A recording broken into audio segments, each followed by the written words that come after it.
Vamos então acalmar o nosso íntimo, tranquilizar o nosso coração e vamos fazer uma oração diante da dor.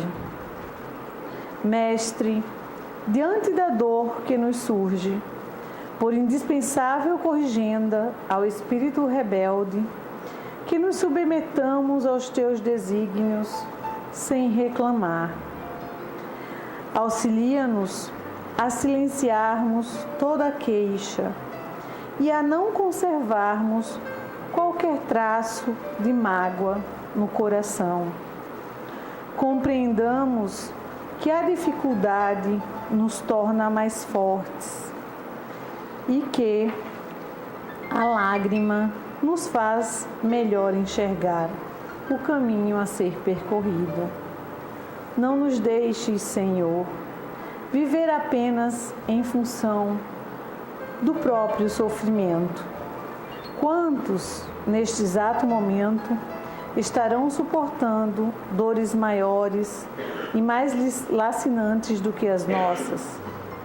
Quantos, em nosso lugar, haveriam de se considerar felizes nas provas que nos aborrecem e nos induzem ao desencanto da vida? A dor é processo de purificação espiritual. Se não sofrêssemos, como haveríamos de nos lembrar de nossa fragilidade? Bendita seja a dor que nos burila e nos aperfeiçoa. Assim seja. Vamos, nesse momento, ao estudo da noite, que será conduzido pela nossa amiga Cris.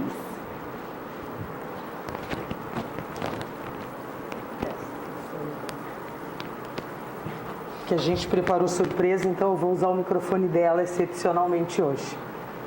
É sempre bom expressar mais uma vez o quão gratificante é estarmos aqui novamente, lhes desejando boa noite ao andar de cima, e dizer que estudamos com muito amor, com muito carinho, com muito capricho, a conversa que vamos ter hoje. A conversa que nos diz respeito é o capítulo 36 do livro Jesus no Lar, que fala o problema difícil.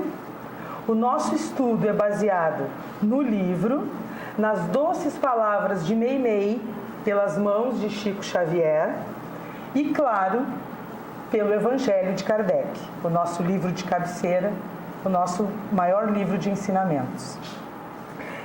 No capítulo 36 conta que, em conversa com Jesus, os presentes queriam saber sobre qual o problema mais complicado da vida.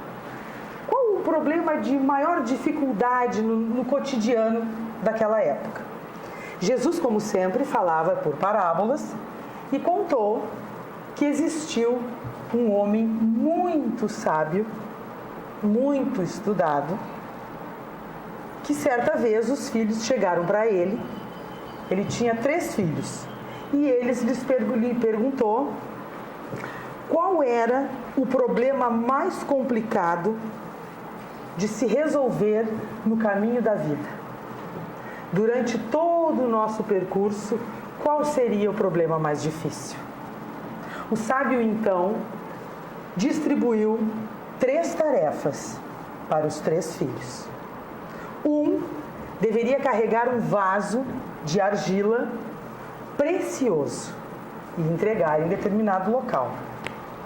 Outro deveria transportar uma corça rara. A corça é uma prima do cervo e era muito rara. E o terceiro levar aos familiares um bolo de receita muito especial. Durante o caminho, lá foram os 3 irmãos, e eis que um puxa a corça de uma certa maneira e o outro irmão tenta ajudar. No tentar ajudar, o vaso se quebra. A corça se assusta e derruba o bolo. Os irmãos, então, voltaram frustrados para casa, desapontados com os acontecimentos, e foram ter com o pai e contar o que tinha acontecido. O pai então disse assim: aproveitem o ensinamento da estrada. Se cada um de vocês estivesse vigilante na própria tarefa, não colheriam as sombras do fracasso. O mais intrincado problema do mundo, meus filhos, é o de cada homem cuidar dos próprios negócios, sem intrometer-se nas atividades alheias. Enquanto cogitamos de responsabilidades que competem aos outros, as nossas viverão completamente esquecidas. Problemas difíceis. Todos nós enfrentamos problemas diariamente. E existem problemas enfrentados por todos nós que são tão cotidianos, são tão corriqueiros, que nós nem computamos que são problemas. Nós temos as nossas necessidades básicas, a moradia, a comida, a vestimenta, que nós resolvemos com o nosso trabalho. Nós temos as nossas necessidades emocionais. Nós vamos ter com a nossa família, vamos confraternizar com os nossos amigos, passear, relaxar. E temos as nossas necessidades existenciais, as nossas fraquezas, as nossas inquietações. E aí procuramos os lugares de oração, os lugares de fé, as casas espíritas, igrejas, alguém que nos atenda, que nos compreenda e converse conosco. Mas, vez ou outra, acontece que surgem problemas que estão completamente fora desse nosso padrão cotidiano. São problemas que exercem, que pedem da gente mais tempo, mais atenção, mais pensamentos, mais busca de soluções. Aí nós chamamos as crises, que são aquelas que pesam nas nossas costas, são aquelas que nos tiram o sono.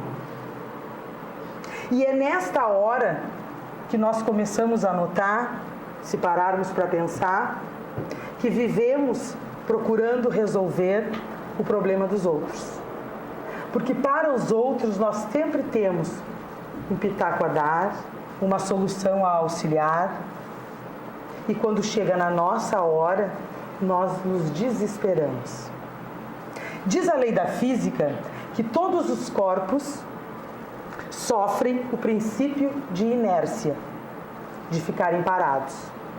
Conosco não é diferente. Nós temos também o princípio de inércia. Se nós vivemos parados, nós queremos continuar parados. Se nós vivemos andando, vida corrida, nós também queremos viver desse mesmo jeito. E aí chamamos de zona de conforto. Vivemos dentro deste aquário, sentados, com a vida redondinha que nós desenhamos, e lá vai saindo a solução para os problemas dos outros. É de um filho, é de um vizinho, é de um parente, é de um amigo, de um colega de trabalho. A gente vai resolvendo. E os nossos vão ficando escondidos, sem raciocínio, sem procurar uma saída, ou sem menos saber a quem procurar. E quando aquelas crises chegam, quando as pedras ficam pesadas, a gente fica assim. Que desespero, que tristeza. Alguém nos ouve, alguém me ajude. Senhor Jesus. Coitado, é nessa hora que a gente mais lembra que existe um Deus, uma espiritualidade, Jesus. A gente fica assim. E agora? O que eu faço? Eu não sei para onde andar. Eu não sei para onde ir. As nossas tragédias, os nossos problemas são do tamanho do esparro que a gente faz. Quanto mais esparro se fizer, mais sofrimento teremos. A grama do vizinho sempre é mais verde nessa hora, porque de acordo com o nosso costume de nos intrometermos e resolvermos os problemas dos outros, a gente nem imagina que os problemas deles podem ser tão difíceis ou mais do que os nossos. Nessa hora do desespero, a gente quer que olhe para a gente, para nós. Por favor, me ajude. Isso quer dizer que nós criamos as nossas próprias tempestades de acordo com o esparro que fizemos, mas quando a chuva cai, é um desespero total. Não se sabe para onde correr e para quem pedir ajuda. Meimei fala, através do Chico, que no roteiro da nossa vida, nós somos recheados de intensos desafios, diários, minuto a minuto, segundo a segundo. Todo o nosso cotidiano é recheado de desafios. No campo profissional, nós temos que conviver com um patrão intolerante, com um colega perfeccionista demais, ou às vezes invejoso, ou às vezes fala demais, ou às vezes se intromete no nosso trabalho. E a gente tem que levar de uma maneira equilibrada aquilo tudo. A nossa situação financeira, no atual estado que estamos vivendo, na crise, o desemprego, nem dormimos. Porque hoje podemos dormir trabalhando e amanhã, sabe-se lá se vamos pagar a comida, a vestimenta.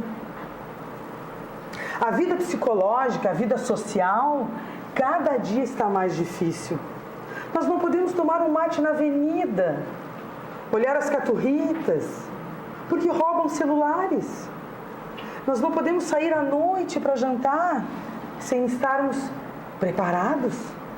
Nós não podemos ir ao centro de ônibus, porque na hora de voltar, sabe-se lá o que nos acontece.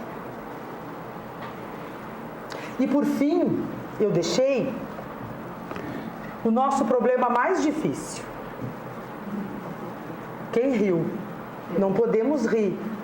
O doido pode ser a gente não pode rir. O nosso problema mais difícil é no seio familiar. Porque no seio familiar nós não usamos máscara alguma. Todos nos conhecem descabelados, mal-humorados, mal arrumados. Se tomamos banho, se não tomamos banho, se escovamos o dente, se somos exigentes. Toda família tem um doido, mas a gente sempre pensa no doido. Não que o doido pode ser você mesmo. Mais uma maneira de mostrar que o problema difícil está em querer resolver o do outro. Esta tia fala de doença, aí a gente vai lá, não, tia, aquela avó que tem mania de botar roupa nos filhos, a gente quer resolver a avó é avó, é mãe com açúcar, vai encher de roupa mesmo, a gente só tira. Mas a gente está enxergando a avó, enxergando a tia, enxergando o primo, aquele que chega para o almoço sem avisar no domingo, que a gente está lá esparramado no sofá. Porque nós nunca fizemos isso, a gente nunca erra. Então o doido da família é sempre ele. Com tudo isso, como disse, ainda estamos procurando resolver os outros. Meimei fala que, na verdade, ninguém até hoje conseguiu vencer na vida sem trabalho, sem sofrimento, sem dor. Até mesmo quem já nasceu em berço de ouro, por trás dele alguém trabalhou muito. E com certeza no curso da vida do seu berço de ouro, ele vai ter alguma perda, ele vai ter alguma dor, ele vai ter alguma decepção. Portanto, se nós estamos passando por problemas difíceis, nós estamos vivendo a vida no seu círculo normal dos acontecimentos. Até Até porque lá no nosso planejamento reencarnatório, quando nós estamos lá no mundo espiritual, vamos ver todas as bobagens que fizemos e planejar a nossa volta para o nosso progresso, acertar as nossas arestas. Fomos nós mesmos que escolhemos alguns dos problemas que vamos passar. Claro que os outros temos influência do livre-arbítrio do mundo terreno, mas muitos vêm de lá. Não podemos reclamar. Nós precisamos compreender o que nos acontece. Que somos nós que criamos, que somos nós que aumentamos ou diminuímos. O que podemos fazer para auxiliar a espiritualidade? O que podemos fazer para auxiliar a solução dos nossos problemas difíceis?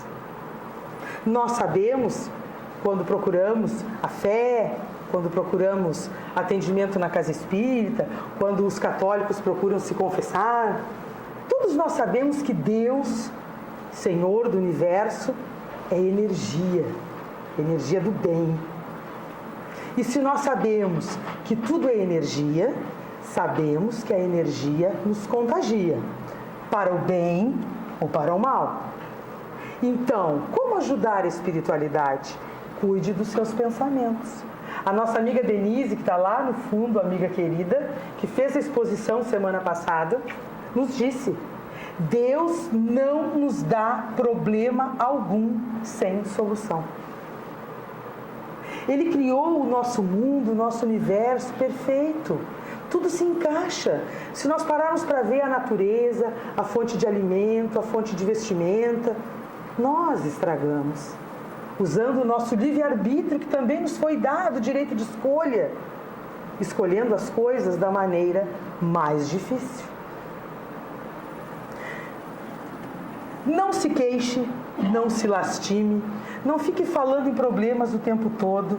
Semeie a paz, medite, reflita, respeite, ore, acredite.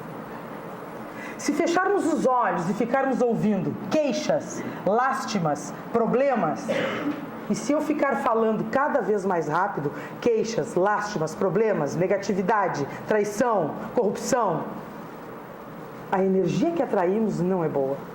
A gente já começa a sentir diferente. Mas se nós começarmos a falar paz, harmonia, compreensão, amizade, cooperação, compartilhar, compreender, dividir, amar, a energia é outra, é positiva. A espiritualidade vai estar conosco, zelando e emanando boas energias através de cada palavra positiva que nos é dada. Existe, sim, uma luz no fim do túnel. Se Deus é justo, onipotente, bom, perfeito, temos, sim, sempre uma solução. Kardec diz assim no Evangelho: é indubitável que todos nós já passamos por maus pedaços e ainda enfrentaremos dias difíceis, pois habitamos um mundo de provas e expiações, onde o sofrimento ainda predomina. Mas nos esforcemos para que os dias áureos cheguem mais depressa. A chave para a felicidade está em nossas mãos. Volta aqui, senão estraga a surpresa, né, Val? Depende de você. Depende de você sair da zona de conforto, depende de você dar o primeiro passo, depende de você aprender a olhar menos para o outro. Depende de você querer melhorar, acreditar em Deus. Depende de você reconhecer que o seu problema é o mais difícil, mas tem solução. Você pode auxiliar o outro, mas não esqueça do seu. E diz assim: amigo, brilha o sol além de sua janela. Perceba ao seu redor o quanto a vida é bela. Depende de você querer acreditar que pode ser feliz e então se libertar.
Então, nós só temos a agradecer essa oportunidade que o Departamento de Infância e Juventude, na pessoa da Valentina, está nos oportunizando, né?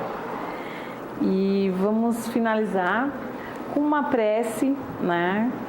Prece do coração, por todos aqueles nomes que a gente depositou ali nas caixinhas, ou por todas aquelas pessoas que vêm no nosso coração, no nosso pensamento nesse momento. Deus, guia-nos por entre as trevas, ilumina nosso caminho, dá-nos forças para caminharmos pelo estreito caminho da salvação. Orienta-nos para não nos julgarmos nem pior nem melhor que ninguém. Que nenhuma injustiça nos faça injusto, que as gratidões não nos tornem ingratos, que nenhuma maldade que venhamos a receber nos faça mal, que possamos, meu Deus, preferir receber todas as injustiças e maldades a fazer uma só. Ajuda-nos a servir, mesmo nos pequenos atos, e auxilia-nos a vencer o egoísmo de querermos ser servido. Ó Deus, que sejamos felizes servindo com amor, sem, contudo, esquecer de fazer a felicidade de outros. Faze de nossa vida um luminoso reflexo de Tua luz. Obrigado, Deus, que assim seja.